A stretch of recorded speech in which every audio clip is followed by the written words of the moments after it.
Esta mañana tendremos como presentadores a los ingenieros Jesús Garza y Luis Guzmán. Jesús Garza, egresado de Ingeniería en Electrónica. Jesús, como especialista de Suageloc México, cuenta con más de 15 años de experiencia en la implementación de soluciones prácticas para la industria petrolera. Luis Guzmán, ingeniero químico egresado de la UNAM, con 15 años de experiencia en la industria química, ha participado en proyectos de ingeniería en el IMP, con 6 años de competencia en Suageloc México, colaborando con clientes en el diseño de sistemas de acondicionamiento de gases especiales. Adelante, ingenieros, el auditorio es suyo y bienvenidos nuevamente. ¿Qué tal, Carolina? Buenos días. Buenos días a todo el auditorio. Muchas gracias por asistir. Y bueno, buenos días, Jesús. Gracias por acompañarnos.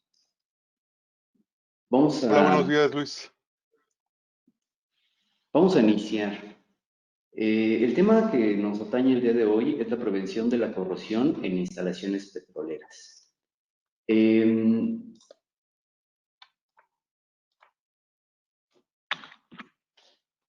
Los objetivos principales de esta presentación es que vamos a poder identificar los tipos de corrosión y factores que la promueven. También vamos a hacer un viaje entre las buenas prácticas en la selección de aleaciones y todos los factores que en ellas intervienen, características especiales de estas aleaciones. Y al final vamos a poder saber más sobre los retos y necesidades que tienen cada uno de ustedes en sus aplicaciones. Si bien es cierto, al final de esta presentación, el objetivo es poder prevenir la corrosión en sus instalaciones. Y para comenzar, me gustaría preguntarles, vamos a tener una serie de encuestas durante toda la presentación para pues, ser partícipes y hacer esto un poco más dinámico. Voy a iniciar con la pregunta: ¿cuál es el principal factor que produce la corrosión en sus instalaciones? ¿A qué ustedes le atribuyen que es el principal factor por la cual aparece cierto tipo de corrosión? ¿Al ambiente marino, a la presencia de cloro, a la temperatura tanto del fluido de proceso como del ambiente? ¿O puede ser al típico de instalación, que tal vez tengamos ahí soportería que no es la más adecuada? O bien, dentro de la misma instalación podamos tener en las líneas la combinación de materiales, diferentes aleaciones. Para ustedes, ¿cuál creen que es el principal factor que produce la corrosión en sus instalaciones? Si me pueden ayudar con su respuesta, seleccionando alguna de las opciones, por favor.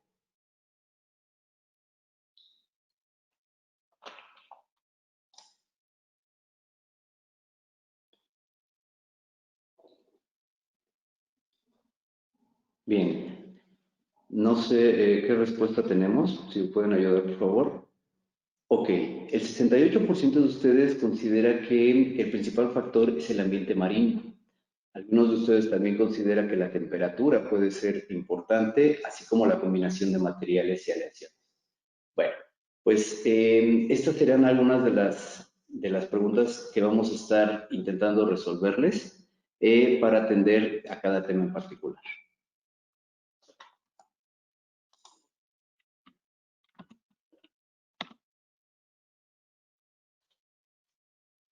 Bien, sabemos que hay diferentes tipos de corrosión.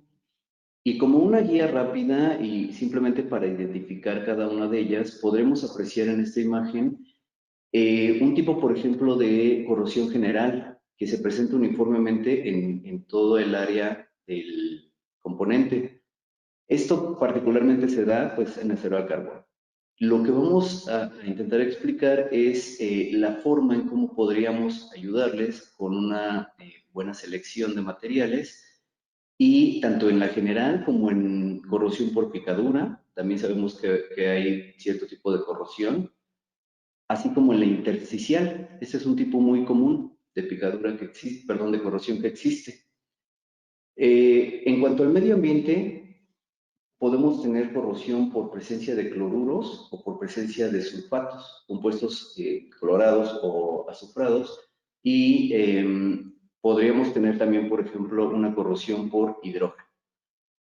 Se llega a dar, y es también muy común donde hay altas temperaturas, la corrosión intergranular. Y así como también la galvánica. La galvánica regularmente se conoce por la diferencial de potencial que existe entre los materiales.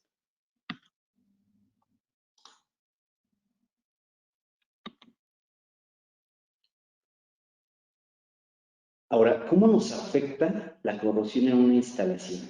Si bien es cierto, sabemos que la corrosión nos puede provocar interrupción de producción en nuestras líneas principales y eso obviamente nos detiene pues toda la producción, ¿no? Podemos también tener pérdidas de productos que pueden ser muy costosos en su elaboración y una pérdida nos puede generar un alto impacto.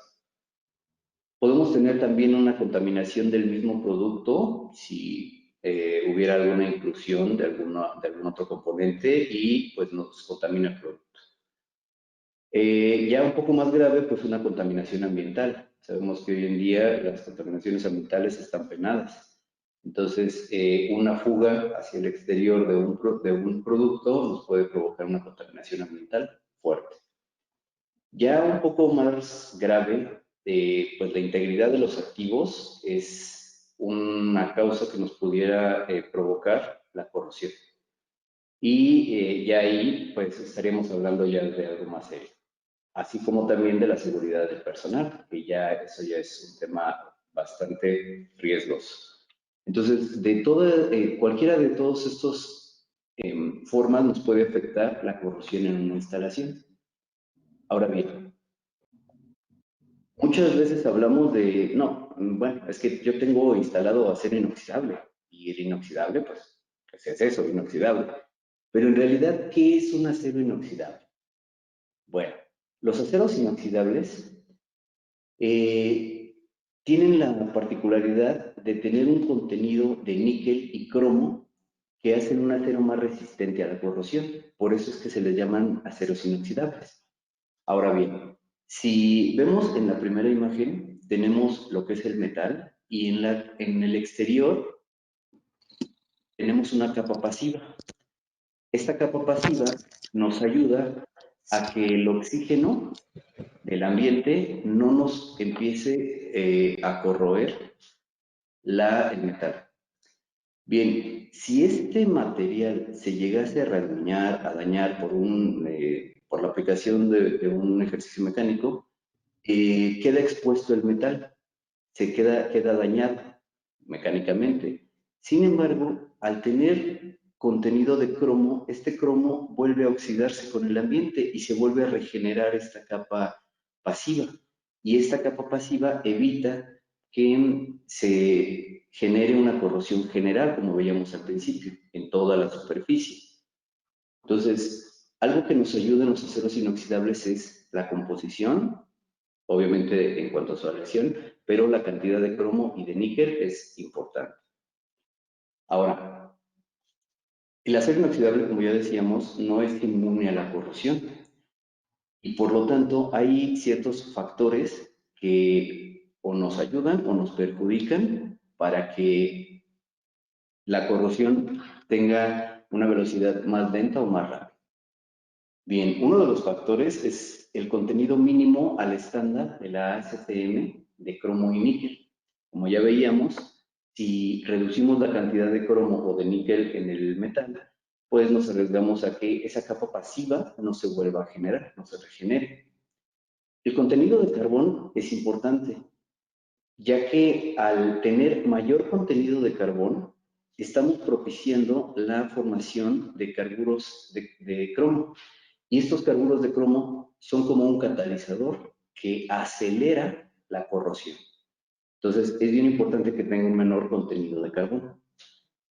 Ahora bien, los montajes, las soporterías, abrazaderas, estructuras y tubos adyacentes nos pueden provocar que la corrosión se acelere por par galvánico. Estos serán temas que vamos a revisar más adelante. Sin embargo, también la contaminación en las superficies, partículas de hierro o bien las soldaduras. Sabemos que la soldadura es la unión de dos líneas. Sin embargo, se da por el agregar un material para que estas dos líneas se unan. Sin embargo, ese material debe de tener la misma composición química para que no nos genere una corrosión por esa unión. La presencia de oxidantes fuertes como pudiera ser el dióxido de azufre, los cloruros, también es un factor tanto en el ambiente como en la parte interna de los tubos que nos puede afectar.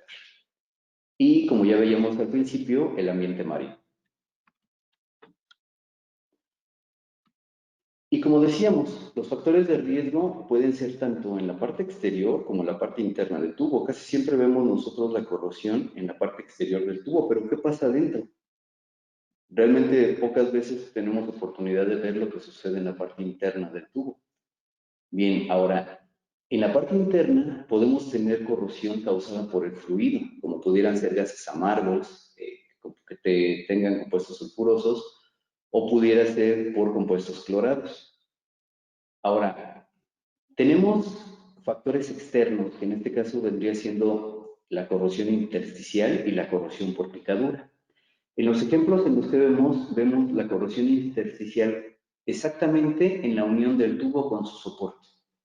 Y más adelante vamos a ver por qué se da esto.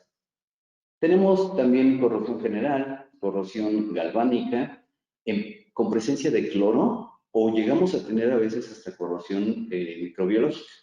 Sin embargo, esta no es tan común y es más fácil mitigarla. Pero bueno, ya que hablamos un poco de la corrosión, vamos a ver cómo nos impacta la corrosión, cuál sería el costo a causa de una corrosión. Por ponerles un ejemplo, el FPSO del Golfo de Guinea tuvo problemas severos por corrosión, incluso antes de su operación. Antes de que entrara en operación tuvo problemas severos por corrosión. Esto lo llevó a que tuviera que reemplazar más de 8 kilómetros de tubo de acero inoxidable 316, lo cual le provocó un costo de $5 millones.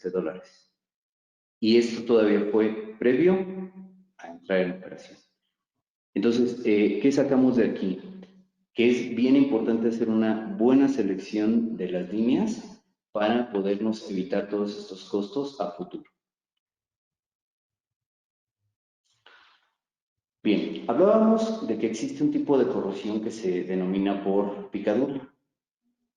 Esta corrosión es la formación de pequeñas cavidades o fisuras en la superficie del material, y esto se da en entornos con presencia de oxidantes fuertes. Como podemos ver en el video, vemos que las partículas verdes pueden ser iones clorolibres y que a final de cuentas van generando una grieta o pequeñas cavidades en el metal. Esto nos evita que se vaya degradando tanto la capa pasiva como el área de tensión. Ahora, ¿cómo es que sucede esto?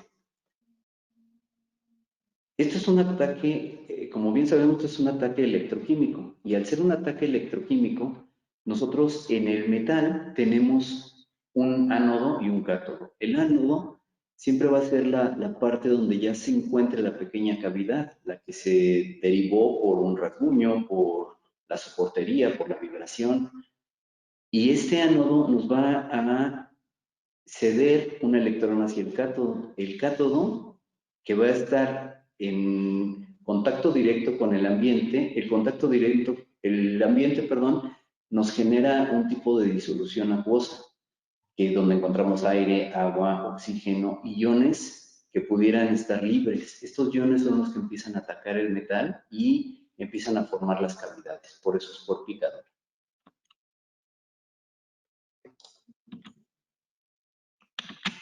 Ahora bien, otro tipo de corrosión es la intersticial. La corrosión intersticial se produce cuando el fluido se difunde por un intersticio, es decir, suponiendo que tenemos aquí la soportería y tenemos el tubo y al momento de estarlo sujetando, pues para que no se nos vaya a caer lo apretamos, podemos dañar el tubo y ese pequeño rasguño genera una cavidad donde se crea una atmósfera. Esta atmósfera es difícil de que los iones que nos van a empezar a causar la corrosión salgan y a final de cuentas esta misma atmósfera nos empieza a generar más picadura obviamente dañando la película pasiva. Aquí tenemos un ejemplo y podemos ver que tanto en la soportería ya se está llevando a cabo una corrosión general, como en el tubo tenemos corrosión intersticial. Empezamos a tener un iniciador, una cavidad inicial, y de ahí corremos hacia donde estaba cubierto el tubo.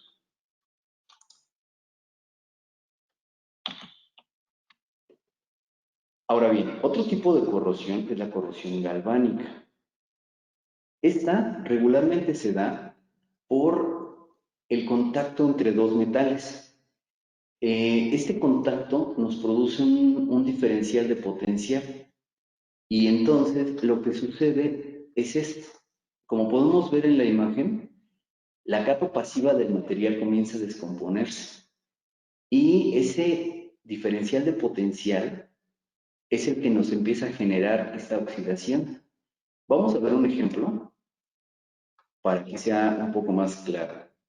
Tenemos un 316 con su capa pasiva.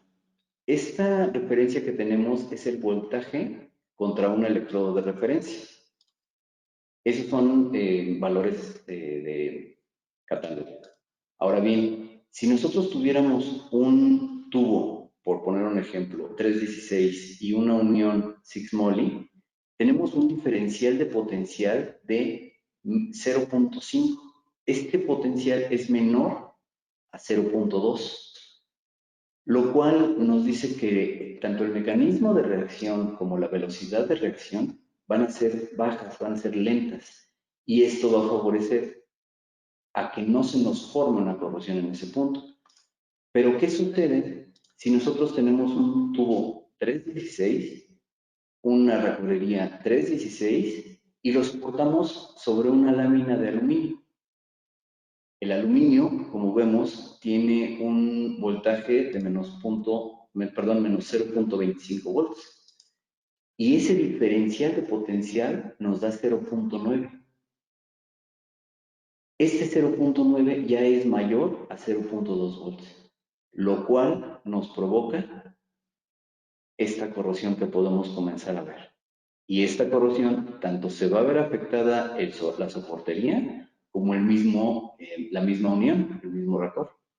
Entonces, es bien importante que podamos hacer una buena selección de los componentes, debido a que pudiéramos, al realizar esta mezcla de materiales, y aunque no fuese nada más en la pura línea, sino también en la soportería del mismo, nos puede comenzar a generar este tipo de corrosión.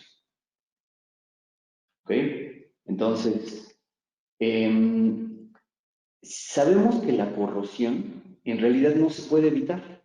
Es algo que no se puede evitar. Lo que sí podemos hacer es interferir su mecanismo de reacción y ralentizarla, hacerlo más lento para que esto no se genere. Entonces, para ustedes, ¿cuál es la principal práctica que llevan a cabo en contra de la corrosión? ¿Cuál sería la principal práctica? ¿El recubrimiento de PVC? Tal vez utilizar una aleación 316. El mantenimiento preventivo correctivo, que en la mayoría de los casos lo que hacemos es pintar las líneas, recubrirlas. En algunos casos se llama primer, otros la meten pintura especial. O bien utilizar líneas de superduplex, aleación 2507. Si me ayudan con su respuesta, por favor, para ustedes, ¿cuál es la principal práctica que llevan a cabo en contra de la corrosión?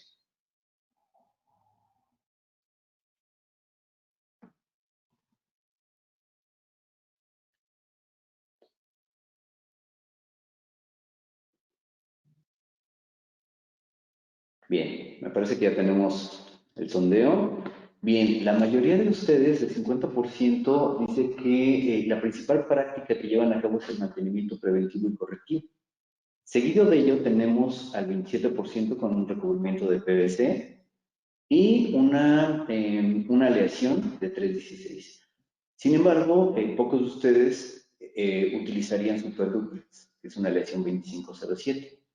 Bueno, pues para abundar un poco más en esto, me voy a apoyar de mi compañero Jesús Garza, quien abundará en el tema de las mejores prácticas y los retos que tienen cada una de las aplicaciones para los cuales es necesario hacer una buena selección.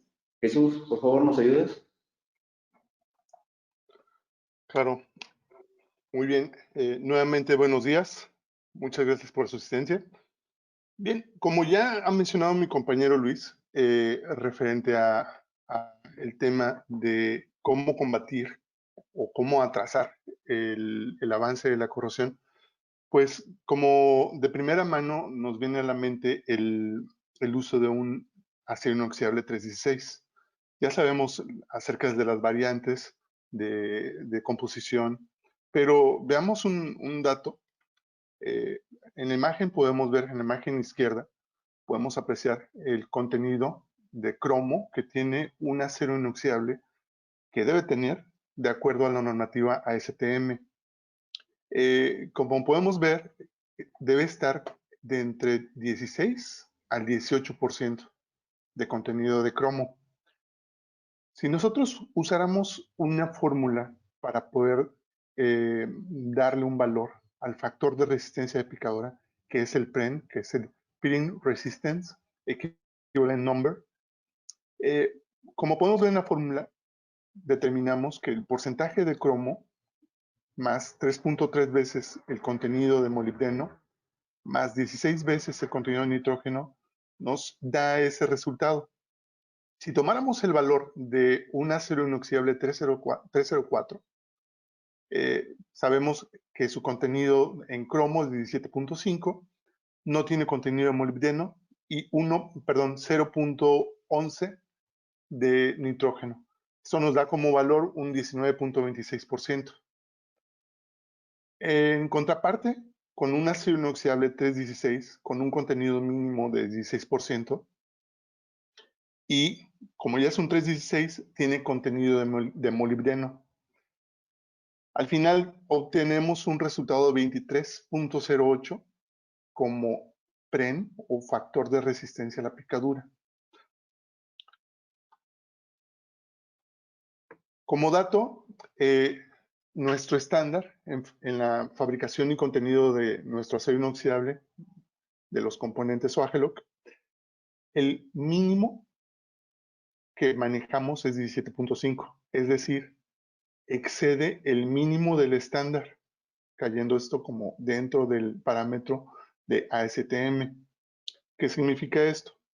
Pues si tomáramos el número, la fórmula que acabo de mencionar, y sabemos que es 17.5 el contenido de cromo, y el resultado pues viene siendo bastante contundente referente a los demás materiales.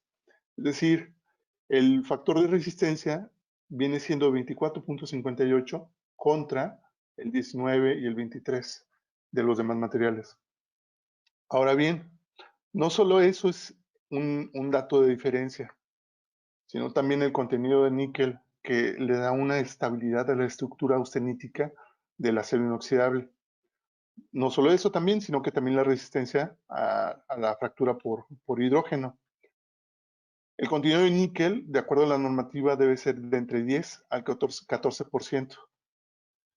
Bien, pues el mínimo, el estándar para el contenido de níquel de un acero inoxidable SOAGELOC, pues viene siendo el 12.2%, lo que le da mayor ventaja o beneficio en cuanto a su estabilidad estructural. Ahora bien, del lado central vemos el contenido de carbón que debe tener un acero inoxidable 316 y un 316L. Y L, pues referenciado al bajo contenido de carbón, como podemos ver es de 0.035%. ¿Qué pasaría si tuviéramos un material que tuviera la resistencia mecánica, es decir, las características mecánicas que tiene un 316, como vemos en el área sombreada en amarillo, pero también la resistencia química debido a su composición, mejor dicho, la resistencia a la corrosión debido a su composición por el bajo contenido de carbón, como el 316L? Bien, pues podemos tener un material con una dualidad, es decir, que tenga esas dos propiedades, que tenga lo mejor de ambos mundos, del 316 y el 316L. Es decir, que no solamente tenga una resistencia tensil o a la tensión, es decir, una propiedad mecánica que beneficia en la operación, que no solamente vaya a resistir mecánicamente, sino que ante el ataque de corrosión, debido al bajo contenido de carbón. Ahora bien, pues hemos mencionado mucho acerca del 316, pero ¿qué hay más acerca de las demás aleaciones? Lanzamos una pregunta donde mencionamos una aleación, que es el dúplex o superdúplex. Bien, pues para conocerlo es importante saber acerca de qué otros materiales hay. Y como vemos en la imagen, podemos apreciar que esas variaciones son debido a su composición, partiendo desde un material martensítico hasta un austenítico y llegando a los superausteníticos, dependiendo su composición. Bien, ya viendo esta matriz de opciones que tengo para poder seleccionar, ¿cómo puedo hacer una selección? Es decir, ¿qué camino o qué pasos debo llevar a cabo para poder hacer una selección adecuada? Bien, pues lo que determina eso es, primero que nada, el medio ambiente. El ambiente, si es corrosivo, si es severo, me refiero, o si es un ambiente que no lo es tanto. Es decir, si está en una instalación donde está, supongamos que no esté en la costa, que esté en un ambiente donde no hay presencia de humedad, que sea un clima seco, pues bueno, eso sería un ambiente menos corrosivo o menos agresivo en comparación de un ambiente marino. Ahora, también afecta la temperatura del sistema. Como sabemos, las temperaturas no solo ambientales son altas, sino que también las temperaturas que demandan los procesos pueden llegar a superar los 150 grados Celsius. Eso es un factor que juega. Entonces, de primera mano tenemos el T16, pero ¿qué sucede si estos dos factores incrementan, es decir, aumenta la severidad del ambiente corrosivo y la temperatura? Pues tendría que pensar en una combinación de ingeniería. ¿Qué significa esto? No solamente usar la aleación 316, sino pensar en una aleación especial o bien otro tipo de componentes, puede ser recubrimientos, incluso estrategias de mantenimiento, ubicación, cosas que vamos a ver más adelante. Entonces, ya al final, cuando el ambiente es demasiado severo y la temperatura de operación es muy alta, pues concluimos que debemos usar una aleación especial. Como pueden apreciar, aquí hay un símbolo de números, perdón, de denominación. Pues podemos ver que conforme aumenta la severidad, pues aumenta el costo. Bien. Ahora vamos a dar un pequeño repaso rápido acerca de las aleaciones. ¿Y cuáles son de las principales aleaciones que podríamos pensar cuando estamos en un entorno corrosivo o un entorno donde es susceptible, nuestros materiales son susceptibles a la corrosión? Entonces, pues podríamos pensar en el Inconel, que son aleaciones a base de níquel, que también está el Hastelloy, con sus diferentes ventajas o beneficios que pueden proporcionar el material, desde la resistencia al ataque por sulfuros o a la alta temperatura, que puede haber presencia de corrosión intergranular por la alta temperatura, y con cumplimientos con normativas NACE, como vemos aquí en la imagen. Vamos, entonces es un material adecuado puede ser uno de los materiales adecuados para el uso con agentes corrosivos. Otro tema, otro tipo de aleación es la ya famosa aleación 400, que es el Monel, que también es compatible con este tipo de ambientes, al igual que el Incoloy, con sus diferentes variantes en cuanto a la proporción tanto de níquel, titanio, aluminio, incluso cobre. Eso es referente a aleaciones a base de níquel. Ya pensando en una aleación superaustenítica, pues que es de la rama de aceros inoxidables, que parte del un 316, si aumentamos el contenido de cromo a 6%, a diferencia de un 316 que tiene un 2%, pues tenemos el 6 moly, es decir, un material que está hecho con más de 6% de contenido de molibdeno. Existen dos aleaciones en el mercado, la 254 y la 6HN, en las cuales pues proveen ciertos beneficios en cuanto al ataque de corrosión, pero no solamente eso, sino su resistencia a resistencia mecánica. Perfecto. Bien, uno de los que ya habíamos mencionado también es el acero dúplex. ¿Por qué se llama acero dúplex? Pues bien, porque es un acero que tiene dos estructuras, es decir, en su composición está una estructura austenítica, pero también está una estructura ferrítica, a diferencia de un acero austenítico, como vemos en la imagen derecha, que bueno, el contenido de cromo de un material dúplex supera el 21%. Pues vamos a ver las ventajas que esto provee en comparación de las demás aleaciones, hablando de una aleación dúplex. Una aleación dúplex viene siendo una aleación que tiene un contenido mayor de 21% de cromo, pero también hay variantes, desde el dúplex 2205 al superdúplex 2507. En la imagen derecha podemos apreciar una instalación de acero inoxidable con tubos de 2507 y podemos apreciar que el tubo de acero inoxidable ya se ve manchado por una corrosión general, a diferencia de un superdúplex. Esto es un ataque temprano de corrosión aún sin ponerse en marcha la operación. Es decir, solamente por haber estado instalado en una planta por un par de semanas. Ahora vemos que el contenido de cromo con respecto al del 2205 con respecto al 2507, pues es mayor del 24, entre 24 y 26%, y del níquel del 6 al 8%. ¿Qué nos brinda esto? No es por el hecho de solamente tener un mayor contenido de cromo o de níquel, pues da unas ventajas mecánicas, tales como la resistencia elástica y la resistencia tensil o a la tensión, pero también vemos un dato relevante en cuanto a su porcentaje de estiramiento, que es menor comparado contra el 2205.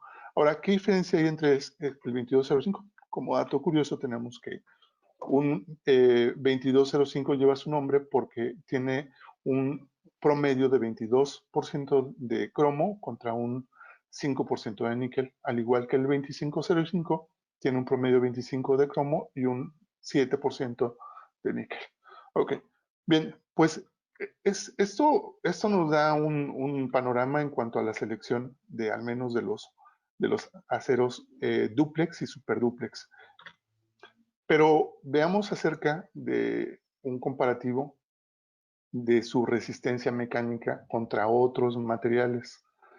Estamos en el entendido que tiene cualidades superiores que le brindan para la resistencia a la corrosión por picadura, que ahora mismo vamos a ver su cálculo en PREN en comparativa con otras aleaciones. Vemos aquí en comparativa un 316L, un 316 normal, contra un 2507, que es la penúltima gráfica, barra, que está a la derecha.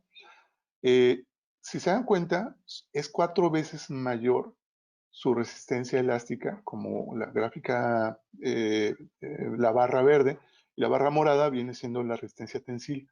Es 4 veces mayor. ¿Esto qué nos da como dato? Pues si tuviéramos el mismo volumen de masa, es decir, si tuviéramos un tubo con un diámetro y una pared de espesor en 316, yo puedo usar las mismas dimensiones de ese tubo en material 2507, ¿sí? pero con la ventaja de que va a resistir mayores presiones en comparación de un 316. Es decir, si un acero inoxidable 316 resiste 5,000 libras, pues este va a superar las 10,000 libras de operación que típicamente se usan en una instalación petrolera. No solamente da esa ventaja mecánica, sino que también ahora mismo vamos a ver cuál es su resistencia a la corrosión. Y como bien sabemos, las instalaciones pues están en la costa, en un ambiente donde la temperatura puede oscilar de entre 20 a más de 40 grados Celsius, que esa es la temperatura ambiental. Eh, Vemos el efecto, el índice de la resistencia a la corrosión, es decir, cuál es la temperatura crítica en la que una corrosión intersticial o por picadura se puede hacer presente. Entonces, si vemos la barra amarilla horizontal, vemos la temperatura típica que existe en el Golfo. Podríamos hablar de otras zonas, pero donde podrían oscilar de menos 10 grados Celsius a tal vez a 20 grados, pero en el Golfo la temperatura viene siendo es en promedio. Entonces, si vemos esta gráfica, si la entendemos, vemos que esta es la temperatura, la barra azul representa, azul fuerte, casi morada, representa la temperatura crítica en la que la corrosión intersticial puede atacar un material. Entonces, en la barra, en las barras de 304 y 316, estas temperaturas ni siquiera las alcanzan. O sea, es decir, están fuera de ese margen, fuera de ese margen de tolerancia en el cual pueden soportarlo. Ahora bien, si ven, el margen de tolerancia que tiene el T04 no llega ni siquiera a los 10 grados. Es decir, la temperatura crítica de corrosión donde se va a hacer presente en un 304 va a ser entre 5 y 10 grados. En un 316, donde la corrosión por picadura va a ser de entre menos 10 grados en adelante, ya no va a resistir ese tipo de temperatura para un ataque de corrosión. En el ataque por intersticios o cavernas, va a ser limitado hasta 10 grados Celsius, es decir, más allá ya no va a poder soportarlo. Entonces está fuera del rango de temperatura en el que se opera en un ambiente del Golfo. Sin embargo, vemos el 2507 que está dentro de ese parámetro, lo cubre perfectamente, incluso lo supera en la barra de la temperatura crítica para la corrosión intersticial. ¿Okay? Ahora bien, como mencioné, en comparativa, vemos aquí el cálculo que ya habíamos hecho al menos con el 316. El 316 nos había arrojado un promedio entre 24 y 25%, que es donde se sitúa la primera barra inferior. Vemos que el 316 está en ese parámetro. Si hacemos la comparativa de un 316 contra un superduplex, vemos que supera el 40 el factor de resistencia a la corrosión por picadura. Esto pues debido a la composición, como ya vimos en el cálculo, por la composición de cromo, de nitrógeno y también de molibdeno.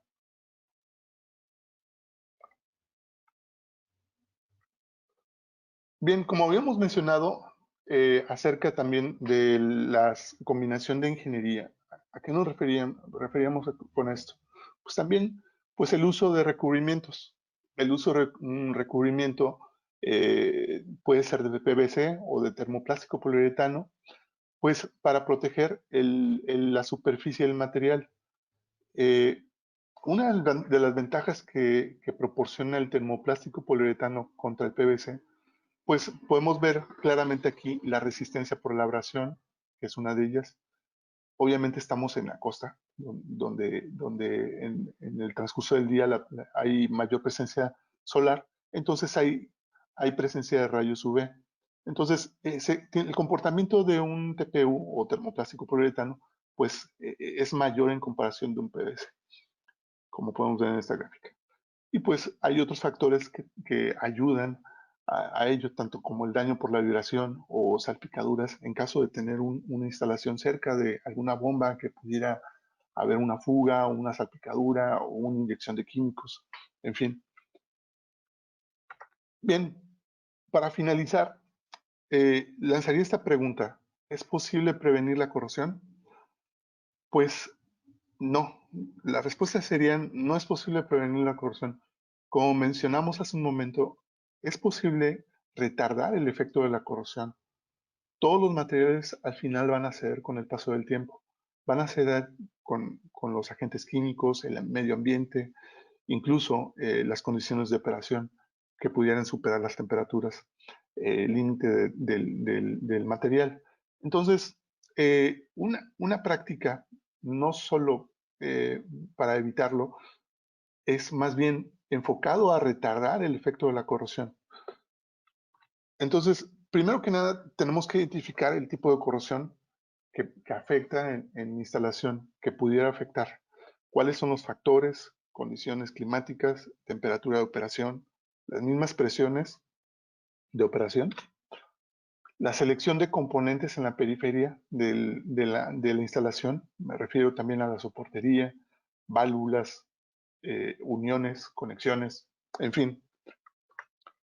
Ubicaciones estratégicas, pues puede ser que una línea de conducción de fluido puede estar atravesando innecesariamente un área en la que corre un alto riesgo, como por salpicaduras, o incluso arreglos o sistemas que pudieran estar albergados en un armario, protegidos. A eso se refiere la ubicación estratégica. Como ya mencionamos acerca de la corrosión galvánica, pues evitar la mezcla de materiales. Es decir, la soportería incluso, las vigas, en el contacto que van a tener con la superficie de la tubería o de los componentes, conectores o válvulas, hay que hacer una selección del material que evite, en este caso, evite la generación de corrosión por parrio galvánico. Y al final tenemos la especificación de materiales. Como ya hemos visto en el segundo segmento de esta presentación, pues el contenido del material juega un papel muy, muy importante. Un acero inoxidable pueden ser muchos. Un acero inoxidable 304, 316 o 316L, hay una gran diferencia. También una diferencia en su contenido. Yo puedo referirme a un 316, pero también hay que prestar atención, principal foco en el contenido que ofrece el proveedor de este material. También en la aleación que voy a seleccionar, su resistencia mecánica, su resistencia a la corrosión y la temperatura ambiente en la que va a estar jugando el papel de estos accesorios, tuberías, válvulas, en fin. Bien, pues con esto finalizamos nuestra presentación. Les quiero agradecer su participación y la ayuda de mi compañero Luis Guzmán. Muchas gracias por su asistencia y damos apertura a la sección de preguntas. Muchas gracias, Jesús. Luis, qué tema tan interesante acaban de compartir con nosotros. Estamos abriendo en este momento la sección de preguntas y respuestas. Ya tenemos algunas. Vamos a comenzar a dar lectura. ¿Se puede combinar el tubo superduplex recubierto con PVC?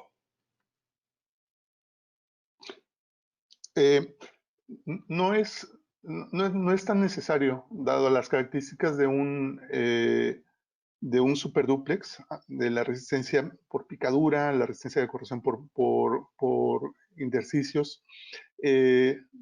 No se recomienda usar tanto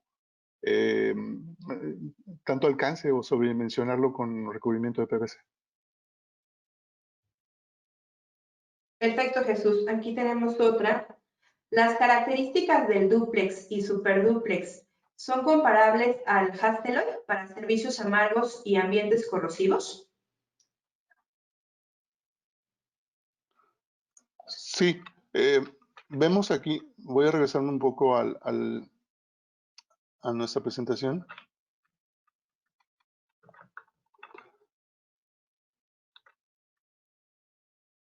Bien, Aquí vemos en la gráfica el cálculo de resistencia por picadura. Si bien, como mencionábamos, es una referencia para el tema de la corrosión. Sí, el Hastelloy, ¿qué otro material mencionaron? Decía el Hastelloy comparable, no, decía las características del dúplex y superdúplex son comparables al Hastelloy para servicios amargos y ambientes corrosivos. Sí, sí son comparables, pero el Hastelloy lo supera en cuanto a la resistencia por picadura. Es una referencia a la que tenemos aquí. Eh, el superdúplex supera obviamente por mucho al dúplex, pero el superdúplex es también adecuado para uso en gases amargos. Perfecto. ¿Qué es más confiable usar? ¿Six Moly o 2507 para su uso en líneas de alta presión con el panel de control de pozo o en las HPU? Recomendamos hacer uso del 2507, como mencionamos, en la estructura del 2507 tiene una dualidad de estructura que lo hace ferrítico y austenítico. Lo cual le da la dureza, no solamente eso, sino que también le da una estructura tal que es resistente, le da la resistencia tensil, es decir, resistencia mecánica, en comparación a un Six Moly. Un Six Moly tal vez tendría que sobredimensionarse su línea, su espesor, lo cual podría ser un tubo más pesado en comparación de un superdúplex, el espesor y el diámetro podría ser menor en comparación de un Six Moly, dependiendo también las condiciones de presión y operación. Perfecto. Tenemos otra. Para una corrosión por par galvánico, un factor es la diferencia de potencial. ¿Qué hay con el porcentaje de humedad ambiental? Sí, ahí voy a responder, Jesús. ¿Sí? La humedad es un factor, es uno de los factores principales también.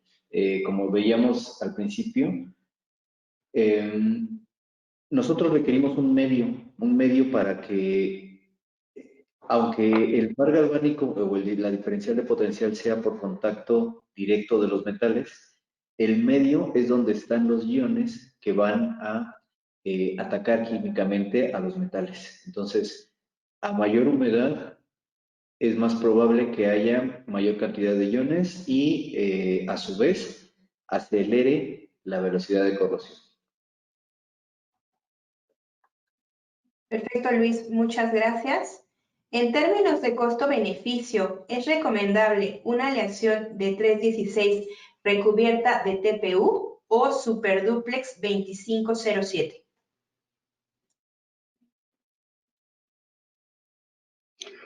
Bien, como ya mencionamos acerca del 316, si bien tiene la capa pasiva y ya con el recubrimiento de PVC o de TPU, no está exento de un daño por rasgura o un daño mecánico.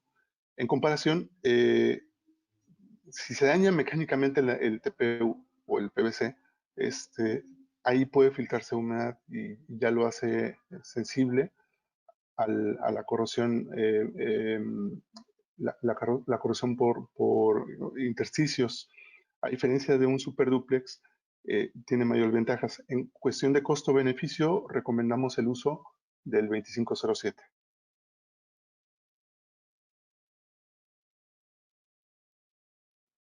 Perfecto, aquí hay otra pregunta sobre qué quiere decir austenítico. Bien, es parte de la familia de materiales de los aceros inoxidables que también forman parte de los martensíticos. ¿Okay?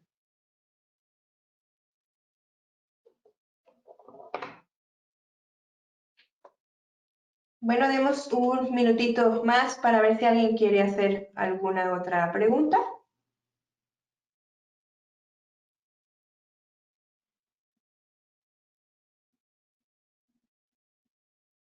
Sí, a los que nos han escrito, si compartiremos la presentación, se las haremos llegar por correo electrónico, incluyendo la descarga para que puedan volver a revisar ustedes el webinar en video, las veces que ustedes quieran ahí acceder a él. Por otra parte, van a estar recibiendo al final de la presentación una encuesta de satisfacción, pues para que nos ayuden a mejorar nuestros temas y también saber cuáles son otros temas de interés que pudieran tener.